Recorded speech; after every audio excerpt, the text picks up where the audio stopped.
We're talking about the unbelievably successful year that the Dublin women's football team had. We're going to be joined in studio by two Dublin All-Stars, Ciara Trant and Nicole Owens. The Dubs lost All-Ireland finals in 2014, 2015 and 2016. But here are the final moments of Blue Sisters, the Fly on the Wall documentary that followed them through their successful 2017 year. Start the match. The intensity in the match was just so high that players were tiring, legs needed to come on. Sarah McCaffrey, who's coming in for Lindsay Davey. I was asked to come in with about maybe 12 minutes to play. All year we preached about the team, the collection of the individuals, not from 1 to 15, but the finishing team as well. If you look at the people who came into the game to finish the game out, they gave as much, if not more, than the people who they came on for. Inside here it comes to the substitute. Oh, what a goal! Sarah McCaffrey.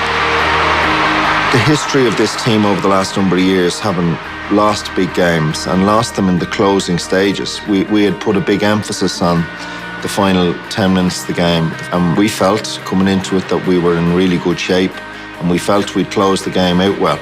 Now, we didn't see it exactly unfolding as it did, which was essentially the dream scenario. Carla Rowe gets a third goal for Dublin. Dublin will be the champions. To see them go out and play without the shackles was probably the most pleasing thing about it. Just watching them, seeing that hurt just dissipate, and you could almost see it like a puff of wind just going away. That was the pleasure, to see them as a group getting rid of that hurt. It's lovely to be part of that situation. And that was the overriding feeling at the end. The attendants now just counting it down. Dublin were last champions in 2010, but they're champions again in 2017. After all of the losses in recent years, they finally end up the winners.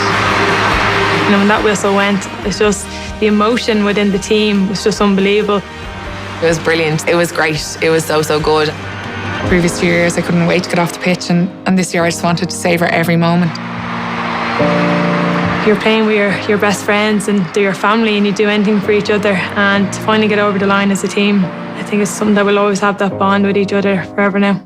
Ciara Trant and Nicole Owens, welcome. How you doing? Thanks for having us. You like the look of that? Yeah, it was a lot of fun watching that back every time. Yeah. Every time you Every time, yeah. Enough. More than enough. But. It's a great thing to have, like this document of your year together, and because a lot of teams, most teams don't actually get the opportunity to have somebody follow them around and document everything. Yeah, I suppose we took a risk at the start of the year when we said that we'd come on board and do it, because if the season didn't go our way, if we lost the final, it would have been out there for everybody to see. So having won, it's kind of the light of day, to be honest. Yeah, it's. It would have been brilliant if you lost. As a documentary, but not for you guys, for the rest of the country watching. Yeah. No, but it was nice to have won and to have it all documented, and we've some extra clips as well ourselves, which is nice to watch every now and then. The extras. Yeah. The blooper reel, yeah. Fair few of them. Yeah. Well, tell us about that conversation then, because apparently you had a team meeting to decide that you were actually going to do it. Yeah, it was pretty informal, but obviously we weren't going to agree to kind of have, I suppose, open, our doors and let, cameras into the dressing room and I suppose into private situations without kind of everyone agreeing. Yeah. But it was pretty unanimous. I mean, we kind of discussed sort of where there would be boundaries or I suppose guidelines, and Pat's brilliant, Pat Comer, so he was very respectful of kind of maybe when the camera didn't need to be there, or when Mick was on a serious rant or something. Oh, so we didn't see that there were more serious rants? Yeah, that was tame. PC, yeah. Okay, right. Because Pat made A Year Till Sunday, didn't he? So it's almost been 20 years since we've had a documentary of this depth where, first of all, you have the success that makes a documentary such a good one, because you don't know how many of these things are actually out there that didn't actually see the light of day because the team lost the All-Ireland or didn't make it to the All-Ireland. Yeah, and the story wasn't there. Absolutely, and even just kind of the format of it, it's kind of reminiscent of America's Game, just people staring down the barrel of the lens. There is something deeply personal about it, and I was just interested, if things didn't work out, we probably wouldn't have seen this, would we? I just think it depends how far we got. If we got to the final and lost, I think it still would be out there. It just would have been pretty depressing. You know, if we didn't make it through the quarterfinals, I think it probably would have been dumped. Yeah, because they had so much footage, like they were with us all year. So I suppose you see like the compilation of whatever, like 50 minutes. But you know, God only knows how many countless hours of footage are still lurking around. Because I do, like, you guys are now the most high-profile women's football team ever because this documentary is on prime time, and also you've got the biggest crowd. So there's a bit of pressure with that, but there's also a big opportunity to help your sport grow really quickly. Yeah, and I think we're very aware of that, and we've kind of taken that job on board, and something as a team we feel strongly about, and Mick and the management feel strongly about, that we're in a position that we can influence the sport, women's sport in general, and put a positive spin on it as much as we can and promote it as much as we can. Was that part of the conversation when you were offered the documentary? Because we heard later that the Cork team had been offered a documentary and turned it down, and I was kind of a bit surprised at that, to be honest. Yeah, it was very much part of the conversation that I suppose it was an opportunity to promote ladies Gaelic, and especially to, I suppose, younger girls that maybe the tradition wouldn't have been that they would have played Gaelic, whereas now you're seeing kind of like when I was young there was no girls in the nursery, whereas like now, like Sales for example have like a whole nursery that's just girls, like so like, you know, 100 like little like 6-year-old girls, which is unbelievable. And it's not just off the back of you, but part of it is off the back of you and your success. Yeah, I suppose as a young person you always want someone to look up to, so having, you know, the exposure we do on social media and then having the documentary, it's great for younger girls to be able to identify and recognise, you know, women in sport. Yeah, because you had a team night, there's a scene in the documentary that there's a team night, is it 10 days out from the All-Ireland final where you're all there signing and it's really late and it's kind of, everybody's complaining about the cold, but like it's really close to the All-Ireland final, you know, when normally All-Ireland teams are in lockdown and it's a bubble and it's like, oh, we're not allowed to talk about anything, but you're actually having crack with the kids. Yeah, it was lovely. It was really, really nice, and we had a great turnout considering it was Baltic and it was, I don't know what time it was at, it was before training, late, I think. But it was really nice, and I suppose it kind of gives you sort of a sense of maybe more than just kind of you. Yeah. And it was really nice that like all these like girls and boys as well like could come out and I suppose look up to you and kind of puts a bit more gravitas behind it. Yeah. Is that something that's new for the team this year? Because certainly in the PC bits that we get given of Mick's speeches, he talks about you guys and your community and your identity as a group and all that kind of stuff. Like, and is that just part of the story that has evolved this year, or was that kind of always there in the past? I suppose you always are kind of conscious of it yourself. You know, you were that little girl at one stage dreaming of it, and you kind of have to remind yourself all the time that, you know, put yourself back in your own shoes so many years ago, even a handful of years ago, not that long ago. So you have that kind of duty to, you know, promote the game and inspire younger people. That's kind of your role outside of the football and even trying to win. Even All-Ireland final though, you know, like that's a prime time to promote it, I suppose, you know. And I think even just looking at that, it almost is kind of, it doesn't really matter what gender the people are that are being inspired, because you look at ladies football and it is one of the fastest growing sports in the country, and as long as that's inspiring people to play sport, as long as more people are picking up a ball or playing even a non-ball sport because of whatever they see you're doing, regardless of what gender they are, that's an extremely good thing. But just on that point that Ciara made there, and looking at some of the down the camera bits, the one thing from that All-Ireland final, the euphoria seemed to be a product of not losing another All-Ireland final. There was a lot of relief. A lot of relief. One of the main emotions was definitely relief, I think, because I suppose we'd been there the previous 3 years, and when that whistle went, we were that team just standing there in complete desolation. So I think there was obviously so much happiness, but there was, I think, a bit of relief and kind of maybe a sense that maybe we'd finally gotten that monkey off our back. The promised land was almost reached a little bit.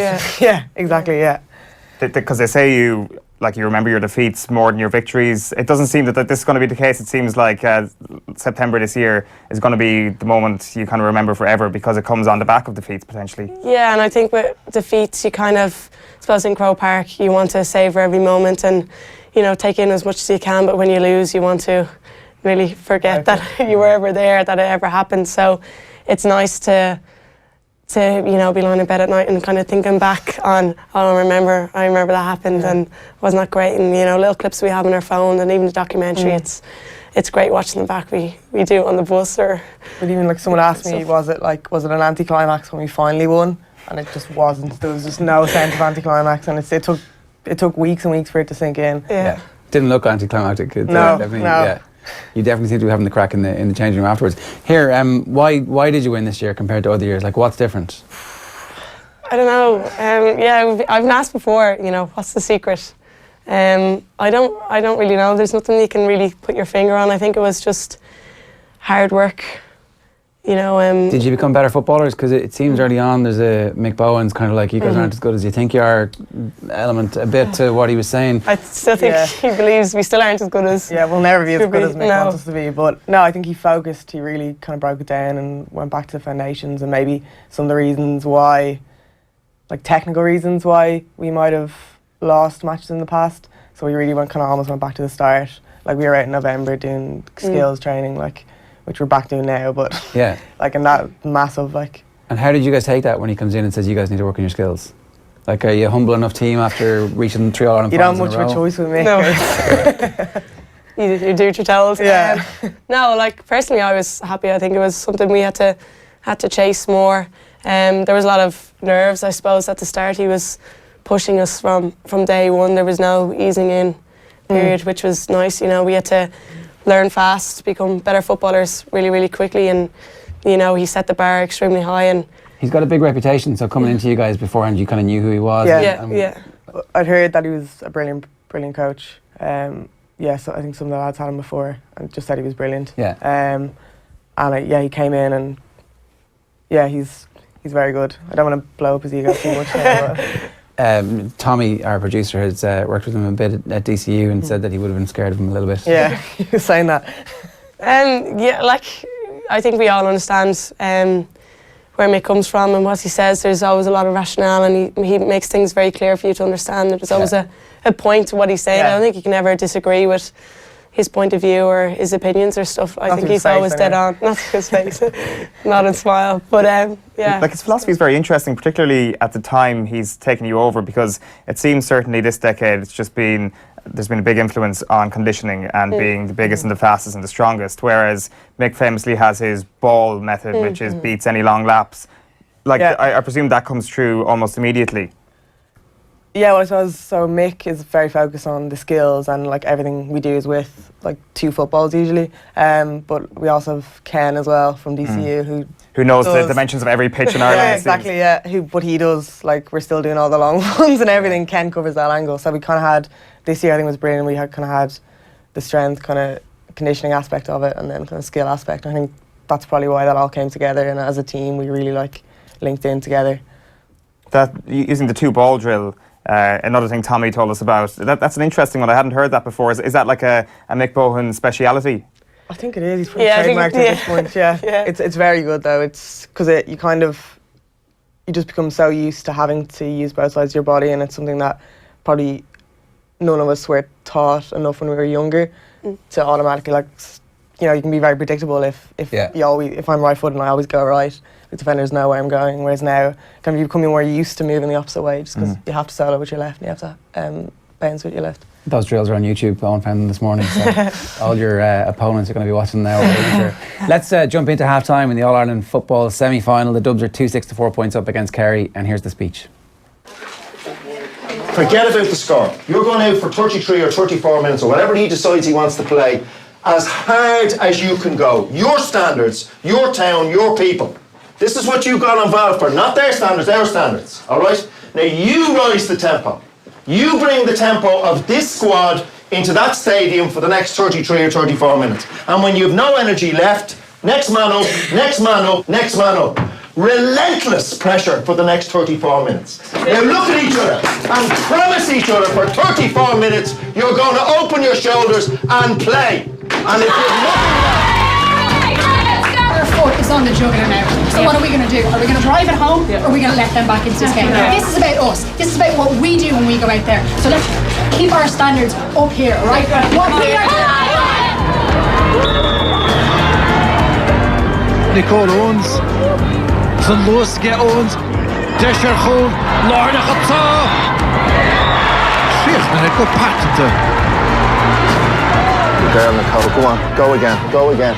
Shechun. Noel Haley and Lewis are Turtistach. Agus Toshek. Shifte. You're smiling again. Yeah, love it. Let's go. Do you remember the halftime? Like, do you remember those moments, or now that you've seen it on TV, do you remember them? Like, do you know what I mean? At the end of the year, do you look back at those kind of key moments? Oh, you're a goalkeeper, right? So actually, ultimately, you didn't end up conceding that many goals. No. All the action's down the other end of the pitch. Yeah. I suppose you don't remember every single moment every year, but you know, mixed speeches are always good. I like when he starts talking about mankind. That always gets very introspective with his speeches. Yeah, it gives me goosebumps. But no, you know, important games, you remember all the key moments, and that was definitely a key moment. You know, we probably hadn't come half time that match. We hadn't really hit the ground running yet, and I suppose in the second half we really opened up and started playing our football, and you know, finally got over the line and started doing what we've been trying to do all season, and it was pattern nice. which repeats then in the All-Ireland final as well. The first half, like, you create loads of chances, there's a penalty saved, there's a few misses, it's like, uh-oh. Well, I suppose you're playing against the top teams in the country, so the match is never going to be won at half time, and I suppose we kind of have to keep reminding ourselves that we always come in maybe a bit agitated at half time, that we aren't ahead, that we haven't won the match yet, we're getting a bit ahead of ourselves. And is that drives us then? It does it, because it like, not to bring up the defeats again, but you have been in a situation where you know, oh, this is going great, it's going great. Oh, we just lost. Yeah. I think that's one of the things. I suppose in previous years we didn't finish strongly, whereas I think this year, like, it's kind of a good few of the scores are probably unfair on the other team, because kind of in the last 10-15 minutes we sort of ran away with it in a few games. And like coming off the bench, like our subs coming off the bench are massive. Like obviously McCaff like comes on in the final and scores 2 goals. Like bad. Yeah, Hannah O'Neill sets up a goal. Like, so it was a massive influence as well. Yeah, presumably that's not just strength and conditioning, though. That's psychology, that you decide that you're going to play the whole game and you're going to kill teams as opposed to leaving it to chance. How do you fix that? You need to be more ruthless. I think. And that was one of Mick's main criticisms when he came in. Is that we took our foot off the pedal and we coasted and cost us 3 All-Irelands essentially. Yeah, and as it's in the documentary, you can see clearly it's the next man up kind of mentality. We're all there as collected to do a job, and whatever job you're given on the day, that's what you do. And I think we've really bought into that this year, and we understand it a lot more. Yeah. So that showed with the goals, and Hannah and Molly and T Murphy as well coming on in the first half. It's fantastic. Your own career, you started as an outfield player at the inter-county level. Yeah, I did all the way up. I played full-back, midfield, cornerback. I've played a few positions, and then got lumped in goal. We did an All-Ireland semi-final. Come up against Cork when we were minor, 2012. Oh, you were told, sir. You were there. And we'd no goalkeeper for a challenge match, and Vincent O'Curry, the manager at the time, just asked me, who would you go in goal? And I just, you know, I couldn't wait to play a match. I hadn't played all year, I hadn't played the year before. I was on the bench, and I just really wanted just to step on the pitch for even 30 seconds before the ref blew the final whistle. So I was delighted to go in goal for a challenge match. At least I could say, oh look, I played a match, even if it wasn't a challenge match. Yeah. And then ended up playing the semi-final, final, and making the senior team. And so obviously you're quite good at it. You're like, all these years, who knew I was a good goalkeeper? Well, I played in goal when I was 8, maybe soccer, and it was kind of natural. And even when I was minor and thrown in goal, stuff came to me naturally, and I was like, wow, how did I actually do that? Didn't expect that to happen. So maybe I had it and didn't realise it. Yeah. But I suppose it's not something I dreamed of growing up. And then kick-out strategy obviously becomes increasingly important. Like over the last couple of years, really, we've seen that the responsibility to restart plays. So you've got to be switched on. And again, so it's actually a much better job now than it would have been. Kind of just previously standing there waiting for trouble to come your way. Yeah. I suppose the most important jobs you have as goalkeeper is being able to catch the ball and kick the ball. And you just think of them as kick-outs just as restarts, free from anywhere in the pitch. So our movement for kick-outs and stuff, you know, sometimes it's very, very easy, makes me look extremely good. But there's a lot of hard work done at the field, you know. How much did you learn from Ciara O'Connor in that regard? Because like a lot of people say that she revolutionised to a certain extent the game, and especially in terms of kick-out strategy. And when we had her in studio ahead of the men's All-Ireland final, the way she managed to break down Stephen Cluxton's kick-outs was like one of the best analysis I've ever seen of his kick-outs. So she obviously knows something about it that hasn't been thought about before in the game. Yeah, I suppose people don't like to share their secrets. I suppose that's probably why it's not been talked about, or people don't know that secret. But no, it was great. I got to play with Ciara for a year and, you know, copy her and focus on her and really, you know, try to learn from her as much as I can. So I was very, very lucky in that sense. And what does she do that's different? I don't really know. I think we've different styles on kickouts anyway. I suppose I'd be kind of, having played outfield a lot of the time, I probably understand kickouts in a different way to she would. But I learnt a lot from long kickouts and kickout patterns and movements and set pieces and stuff. She was very good on educating me on that.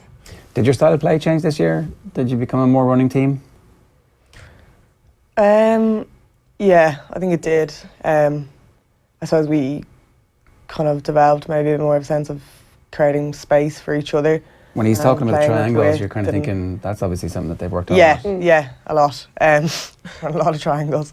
Yeah, just about creating width, and I suppose more each of us being aware that even if we're not on the ball, we can create space for someone else, which is massive. And you can see, like, even like some of the goals that we scored this year, it's movement off the ball that's pulled defenders out and just left the gap in the middle. Where, like, if that person had stayed in or come towards the ball, it just would have killed space and the goal wouldn't have happened. Yeah. So those conversations they're like similar to the basketball conversations that are happening in the men's game at the minute. Like, that's the most interesting thing, I think, when you reach your stage where everybody's as good as each other at football, and it's then actually developing developing strategy. Yeah, it's the finer margins that I suppose are the winning and losing of matches at this level, and understanding what you're doing collectively as a team, where what everybody should be doing in a certain situation. I think we're smarter footballers, not footballs, smarter footballers this year than we were in previous years. We probably understand the game a lot better this year. So it seems as if the penny drops as the season goes along for you, and that even within games there are bits where you kind of,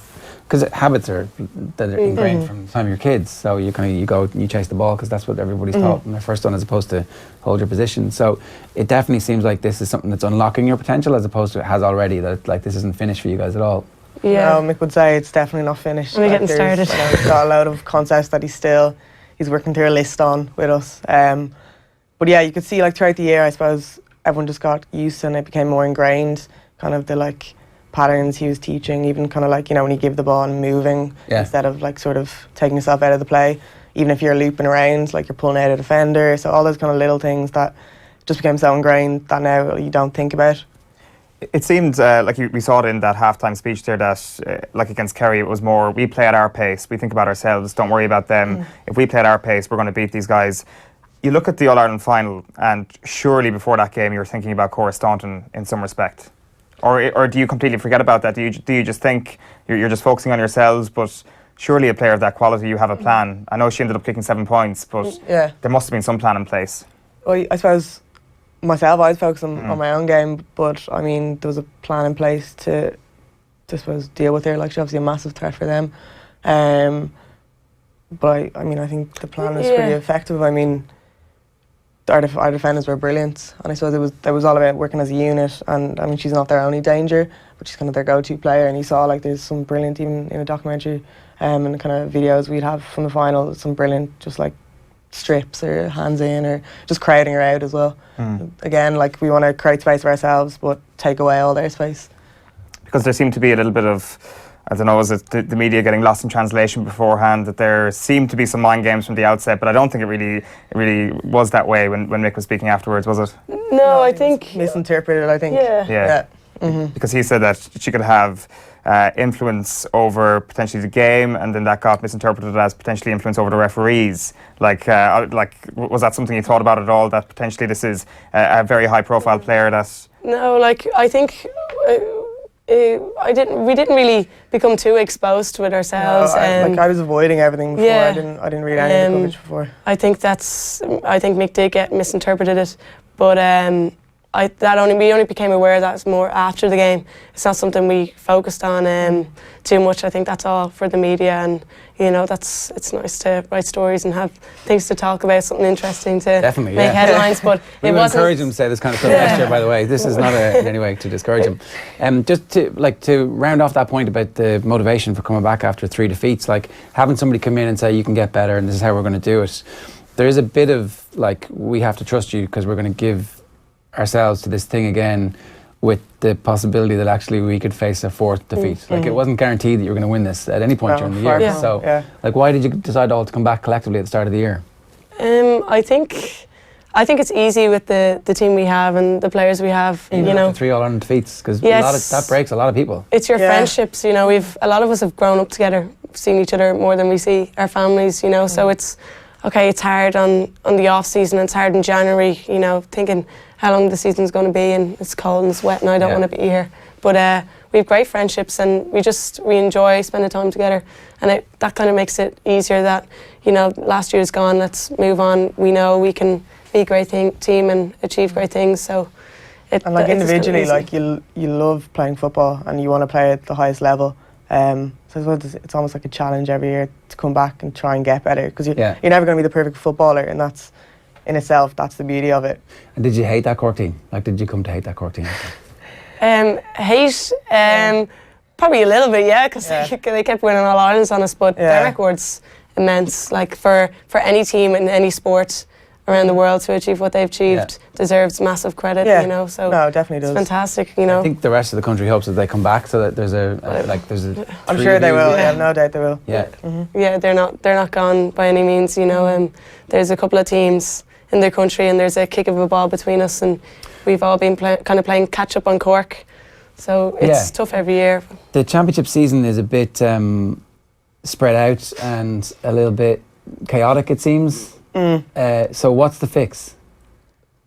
Oh God! Is there an easy fix? Well, I don't know. This came up at the weekend. Kieran Shannon and Ciara Foley were talking about it on the newspaper review, and they were saying more games more often. You guys need to play the top teams far more often, and that in turn will bring more people to the matches, because some of the early rounds, they can be a bit of a warm-up. It's not a million miles away from the imbalance in the men's championship, where you have teams with massive population bases and big playing pools versus much weaker teams, and that really doesn't serve anybody's purpose. So if you guys were playing Mayo and Kerry and Monaghan and Cork 3 or 4 times before a semi-final or final, then suddenly everybody gets to know both teams, and the tactics become something that we can discuss in a meaningful way. So there's a bit of chicken and egg here around this whole thing. Yeah, I suppose the idea of moving away from the provincial championships is, I don't know, it's a big, so like I played the whole way up underage, and you're so used to kind of you know, building through Leinster, but I know what you mean in terms of there is imbalances, like particularly in Leinster. What would you prefer as a player? More matches, to be honest. Like we played 5 championship matches this year. 5 matches to All Ireland, like, and you'd love more matches, definitely. But I don't know the answer, because it's a very, very long season. It's really like league starts end of January and we finish. Well, I think it's moving back this year 2 weeks, so I think we're second weekend in September. Yeah. But like we're usually the last weekend in September, which is a long out season. It's very long. I don't think there is any easy fix. Like it's hard when you finish one match having won and think, God, next match is 3. Sometimes 4, even 6 weeks away. Sometimes depends where you are. Yeah, even the gap between league and championship is like 12 weeks or something. So you're going into it, and it is a bit. Yeah. You get into form in the league, and then suddenly, by the time championship rolls around, you've lost your form. Somebody else has got it, and it's like we don't usually get into form in the league. Not this year anyway. So no, but like we didn't even hit form this year until I think the All Ireland semi-final. So you know, maybe the long season suited us this year. Yeah, okay. Well, I think that people would see more of you guys across the course of the season. So there's one last clip we wanted to play. This is Nicole talking about how she ended up getting dragged down to Sylvester's, I think it was. Is that the right phrase? Have a look. Come on, guys! That pitch was funny that day. It was 127 metres per 75. It was small. So it had the potential for being tighter for our forwards to break down an opposition, tighter from the point of view of the contact, but physically we were ready. I played pretty much every sport growing up, but when I was in primary school, I think in probably senior Evans, I think it was about 4 or 5, our local GA development officer came to the school and he's looking to recruit people to go to the nursery. And my mum said at the time they were a bit iffy about bringing me up. And then my mum suddenly said, "Oh, this is ridiculous. Like if Nicole was a boy and she'd come home with this, we'd be like, yeah, of course." So they brought me up, and yeah, I just got hooked from the start. At that point, there were no girls' teams, so I played with the boys until I was 12. Every week we'd go out, and inevitably the other team would be like, "Oh, they've got a girl." And there'd be all this, like, that this was going to be so easy, and then, you know, I'd have elbowed him and run off with the ball or something. Yeah, I read an interview where you said that the one change you'd make in the rules would be to allow it to be more physical. So obviously you like that kind of stuff?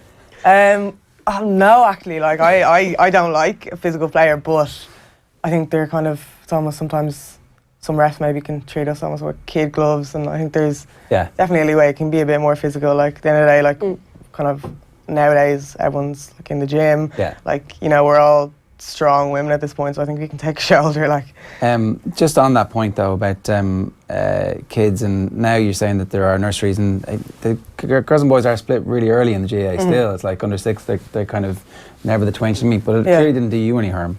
I actually think it benefited me massively, because I played up until 12. Like, when I suppose kind of, you know, the differences were kind of becoming evident, but it was massive for me, and just in terms of like, I suppose, skills of the game and playing at maybe a higher level at that point, because these guys still so young, I guess.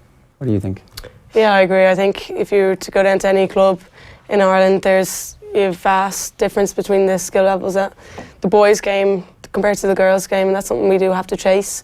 I think it's up to the coaches a lot of the times to kind of push the girls' game on and demand more from a younger level of the girls, but it definitely benefited. Like, I was the same as Nicole. There was only two girls when I was younger playing football, me and a girl called Nora, and I went down to the club there last week, and there was 4 girls juveniles teams maybe training, which was huge, all on their own. So there's been a massive growth. Do you think there should be mixed till maybe under 10s? I think it would benefit the ladies' game. Yeah, I think so. It seems to me that this generation is going to be the generation of footballers that are going to become the high-profile coaches, that we're going to have more women coaching in about 10-15 years' time. That's going to benefit things hugely, isn't it? Yeah, like I think that's probably something that wasn't shown on the documentary, is the amount of females in our management team that were huge to us winning this year. And even at club level in St. Bridget's, where, you know, a lot of our mentors and stuff would be females, and a lot of the girls we look up to would be past players and stuff. So it's nice to think that when we're older we'll be able to give back some of what we're learning at the moment, and we will learn in the future. But yeah, I think that's definitely something that is changing and we're benefiting from. It feels like you're kind of part of a movement at the moment, that like the crowd and the atmosphere, it was amazing. Just like the build up to that match and the atmosphere around Croker, and then the noise in the stadium was completely different to anything I'd experienced before. I suppose the positive sentiment around the team in general this year has been brilliant. Yeah. I suppose getting more visibility, I suppose people are more aware of it. When you win 5 in a row, that'll all change. Yeah, exactly. People won't care. Yeah. Getting better methods then, but... No, split Dublin. Yeah. It was huge to even come out of the tunnel and see the Cusack stand full, and to hear a few days beforehand my sister trying to get tickets, and she's like, oh, I can only get good ones in the Cusack, and I kind of laughed at her. Are you serious? And then, you know, I thoroughly enjoyed the last 2 or 3 minutes of the game. You know, I think I had the best view in Croke Park, seeing the goals being scored and seeing the girls, you know, and continue their hard work and stuff. And when the final whistle blew, it was special. I think probably more special this year with the atmosphere and the hype that was around the game than probably would have been in previous years. So we were talking beforehand about the so if anybody hasn't seen it, you get the parades before the final 15-on-15 game, and it looks kind of funny, to be honest. It does. It was funny. Yeah, I don't know how you're not kind of all like, this is, you know, we're doing our rendezvous, but like, we're kind of not, you know. And yet at the same time, you've got to get yourself in the mindset. So yeah, and you can try and replicate it. And I suppose there's more in terms of like the timing and just making it sort of almost habit. But you can't replicate it at all. But yeah, no, it's hard not to feel a little bit ridiculous, and it was lashing as well, and it was grim, and we were all parading around DCU, like, yeah, exactly. I was devastated they included it. To be honest. So that, like, you have got that minor experience, and then actually the real thing blows it away. Like it is a once in a lifetime experience where you're the first ones that kind of that winning since 2010, but the first ones that kind of capture the imagination of the whole country. Like, are you aware of that at all? You are. You're trying to focus on the match when you're in the moment. You're parading around. You're standing greeting the president and for the national anthem. You know, something everybody dreams of doing, and something I dreamed of the night before the final. You know, going through it in our heads and stuff like that, preparing for it.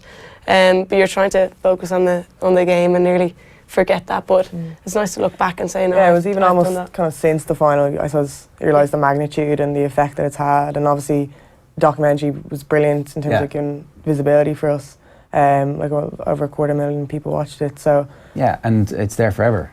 Yeah, and it's something we'll have forever, which is so special. Yeah. Because like touch wood, we will win another All Ireland, but we mightn't. So. Yeah, Nicole, you took the decision in the documentary to talk about mental health issues, and like again, to have somebody to be a role model as a footballer is tricky enough because everybody steps out of line from time to time. It's like, well, I'm not raising your kids. Yeah. But then to decide that actually you were going to make that public, was that a difficult decision? Not really. I suppose it's something that like in kind of the last few years I've become more comfortable talking about, and it's kind of one of those things I think visibility is so important, and it becomes normalised, and then people feel they can talk about it. Yeah. I think it's a classic sort of Irish thing to kind of push maybe mental health issues sort of under the rug because we don't really understand them. They're not tangible. You can't see them. It's difficult. People think it's difficult, but ultimately it takes the courage of some people to kind of stand up and go, actually, it's not that big a deal. Like, it's a big deal for me, but it's not that big a deal to talk about it. I think especially in Gaelic games as well, that sort of Irish mentality is sometimes just kind of hammered home by the GAA because it can sometimes be more Irish than Irish society itself. And I was just kind of looking back at some of the stats in terms of people who've actually been calling the GPA's helpline and stuff like that. And you look at a year like 2013, when you had people like Alan O'Mara coming out to talk and Conor Cusa coming out to talk. I think the numbers calling the helpline tripled in that time. So people talking about this, like, it is the destigmatization, even though you might think it was never stigmatized anyway, there is still a sort of stigma that goes with it, and everybody that talks about it will lead to another person talking, and that can only be a good thing. Yeah, I think it is stigmatized, and it's something that's been quite prevalent in Irish society, and I think in the media in general. Like in 2013, I think there was there was a suicide in the GAA community, I guess, and it was kind of, I remember at the time reading the media, and it was kind of Niall Dunn who passed away at his home, and it was kind of was swept under the carpet. And I do think, I suppose, the more it's verbalised and the more it's spoken about, and people kind of maybe get to a point where if someone's like, how are you feeling, or how are you today, instead of just saying fine, it's like, well, maybe I'm not having a great day, and just having a chat. And I think that's what would have been so great about the team is, you might be having a great day, you might be stressed at work, and then you kind of come out and you'd be in the change room, and there'd be a bit of banter, and kind of you're going out there and you training and exercise is brilliant in terms of releasing all those endorphins, and it just lifts you. It's massive, which is why I think that it's so important that young kids are encouraged to play, not necessarily GAA, but to play a sport and be involved in teams. I think there's so many more benefits that you get from being a team environment than medals and trophies. Yeah, totally. And also to talk about their emotional intelligence and how they're feeling. And I guess it's also a sign of the quality of the team and teammates you have, that you're like, this is who I am, this is my identity, you can take it or leave it, but actually I know you're going to take it because I trust you. Yeah, I think there'd be a massive, I think that's maybe another thing we didn't speak about, the kind of level of trust in the team this year. And I certainly didn't really feel that anyone's going to look at me any differently. They might kind of be maybe more in tune with me, but I'd never kind of worried that someone was going to say they're going to be negative about it. But it's even the education process for you guys to be able to kind of talk about this in a meaningful way that isn't just let's close this conversation down because everybody's really uncomfortable conversation, which most in the past it feels like most Irish people would have had. But I hope that things are changing a little bit. Yeah, I think they are. Even as a teacher in school, it's definitely something that I see changing among young girls, and it can only get better from here, I think. And people be more open from here. Yeah, okay. Did you get your team holiday in the end after? Yeah, we're going to Cyprus for New Year's, so. Yeah, it'll be a bit mental, but yeah, no, look, we're really appreciate everybody that contributed towards, helping us get towards the holiday. It's something that we always planned on fundraising for, hoped we'd get towards the end of the year, just like the lads, the hard work was put into make it happen, and we're very grateful for it, and I think now it's only around the corner. We're looking forward to it. Yeah, that should be a bit crazy and quite good. Are you bringing footballs? 2 footballs each? Is that? Yeah, that's it. Yeah. Bring them everywhere. Fit in the suitcase. Ken Robinson will be going around. He'll know the dimension of every room there. All right, great stuff, Ciara and Nicole. Thanks very much for joining us on today's show. On tomorrow's show, we've got a Tommy Walsh special, and best of luck with the minor off season that you have. You're already back at training. Thank you. Tommy Walsh is going to join us tomorrow for an Off the Ball AM special, so join us sometime around 7:45 wherever you get your social media, YouTube, Facebook or Off the Ball, and remember to turn on your notifications as well. We'll see you bright and early tomorrow. Good luck.